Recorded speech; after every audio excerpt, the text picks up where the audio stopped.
What's up, guys? We're back with another review. The noob here to help out other noobs in finding some cheap gems, maybe some expensive knives worth looking into, or maybe just having an opinion that's not of the expert variety, because I am by no means an expert. So this is the CRKT Pilar, I'm assuming, Pilar 3. So apparently they made two other versions, excuse me. Currently available at regular price of $61.99 on Amazon. Is the D2 blade. Liner lock. Thumb cutouts. Actually, I have to get this frame lock, actually, not even liner lock. I don't know, I'll call it medium carry, maybe a little bit more than medium carry. Not reversible though. G10 on one side, I'm assuming this side, stainless steel or aluminum or something like that, it's definitely not titanium. Smaller knife. It's only around 7 inches long, which I don't mind at all for some of these more compact carries.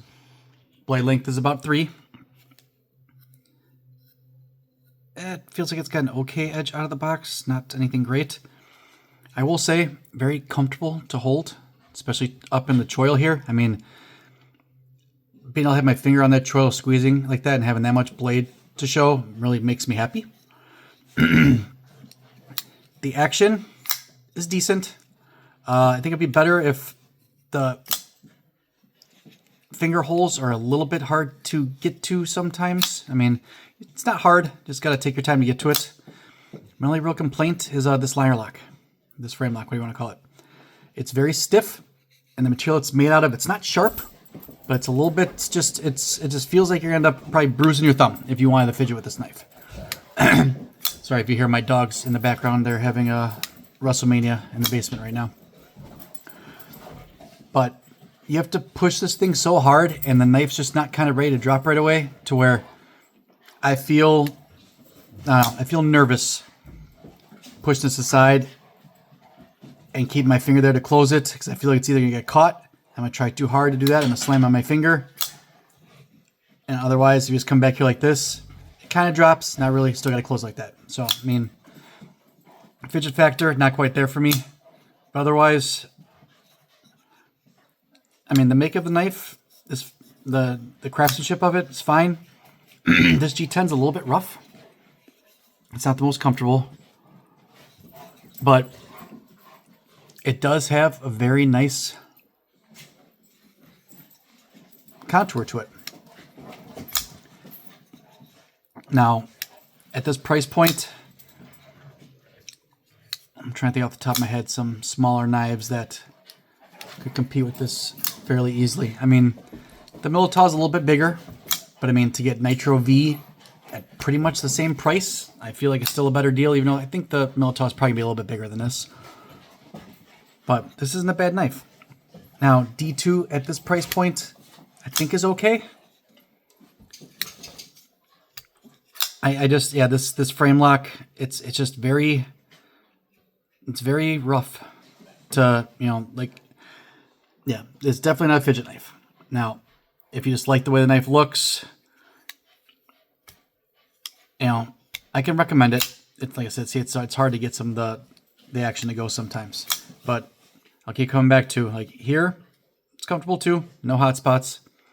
But up here, I mean, this is one of the more comfortable knives up in the choil that I've come across. And I mean, you've got all the blade right there. Not worried about poking yourself or pushing into the blade at all. Yeah, the frame lock is a kind of a pain in the butt. You really have to pay attention to what you're doing, because I feel like you're going to catch your finger otherwise. And these finger holes, I don't know if they need to be a little bit wider or longer or what it is, but got to make sure you get your finger in there. So, nothing really bad to say about it, but I feel like they would have been better off making it just a straight liner lock instead of the frame lock. I feel like the frame lock is just putting extra pressure on your finger that you don't need to. Liner locks don't tend to be that hard to get open. I understand this is probably, I mean, it's locked up there tight, so that's probably why they did that. You know, just,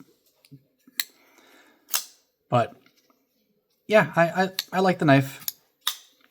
I don't trust the opening and closing of this one enough to where I don't think I'd want to use it as an everyday carry, just because I don't like having to think about that much about closing a knife, especially with a liner lock. I mean, your finger's already kind of in the way, let alone one where you're kind of having to push a little bit harder than you want to, and then also manipulating the blade like this at the same time. I feel like one of the others is going to go wrong, and you're going to clamp down your finger.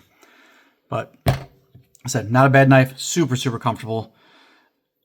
For a smaller knife, I can see this being something that someone would want to carry.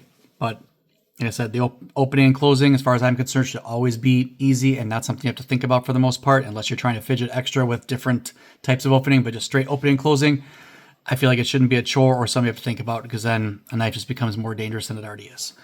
So CRKT Polar, I'll put it in like a mid-range category, in my opinion. Something that I wouldn't be opposed to having, but not something I would seek out. Now it's $62, not a bad deal. If you can find this for cheaper than that, I can maybe raise my score up a little bit more on it, or if it had a better blade steel, but not a bad pick at all. So we'll leave this review at that. Please like, comment, subscribe. Tell me anything I'm doing wrong. Call me stupid if you need to. Any engagement's good engagement. And out of that, I'll see you on the next one. Thanks. Have a good day.